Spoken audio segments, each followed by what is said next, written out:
Sanibona bafethu uvani lo. Ngine-theory regarding uMbuthuma. I-theory yami regarding uMbuthuma ithini na? Ithi lo mjida lo wasayinwa Orlando Pirates ngoba wayefuna ubani na? Wayefunwa ucoach, wayefuna Orlando Pirates at that time. OkwakuRulani Mokwena.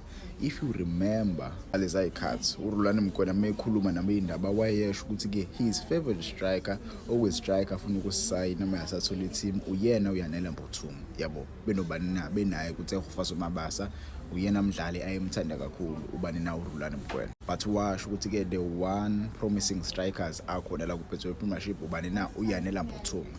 Naku uRulani Mokwena Orlando Pirates ingakwazanga ukuthi imthole because wayefuna ukufika ne-technical team yakhe Orlando Pirates ayifunanga ukuthi afike ne-technical team yakhe. Orlando Pirates ayisinawo vele technical team yayikhona, kwafika nje ucoach yedwa oku-Abdeslam Wadu. Yabo babefuna noRulani afike kanjalo, so uRulani Mokwena wanqaba kwathi ngiyaza ukuthi ayijoyine i-Orlando Pirates uma ingekho kwi-technical team yakhe. Kodwa i-Orlando Pirates iyayisibasayinile vele abadlali yabo, and few of those players ayisebasayinile uyena uYanela Mbuthuma. Yabo okuyiphathi yokuthi vele mefika uRulani Mokwena ufika vele uYanela Mbuthuma usekhona vele ku-Orlando Pirates. Yabo naku sekwenzeka uRulani engabibikho.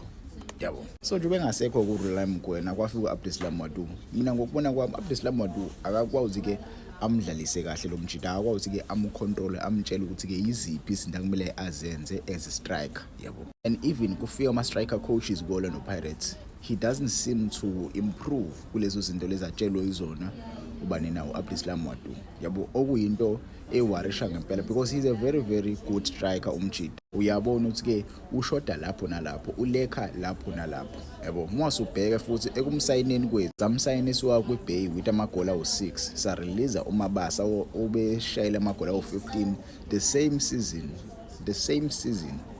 Yabo so ama-fans amaningi ngiyawa-understand meba frustrated, but mina i-theory yami ukuthi uAbdeslam Wadu ngathi uyena oyayahlule ukuthi amsebenzise kahle, because if you remember last season lapho khona simbona khona eperforma kahle uYanela Mbuthuma usuke engadlali nomdlalo okuthiwa uTito Maswanganye, usuke edlala nomdlali ekuthiwa uMfukeng because uMfukeng uyi-fast number 10.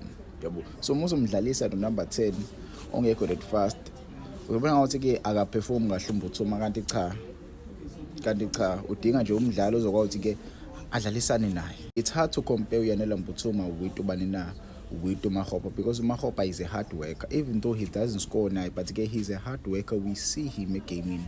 Mbuthuma, you don't usually see him gaming if edlala no number 10 ongamcreatela ama chances. If edlala no number 10 abazobhuduzela ndawonye lapha phambili sebefuna ukushoot.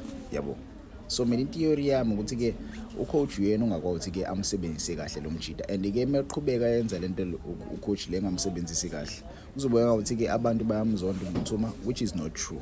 Yabo so mina ngokubona kwami I feel like ucoach kumele nje abuke abone ukuthi umjida wakhe udlala kanjani. Yabo going forward nje we need the coach to understand his players.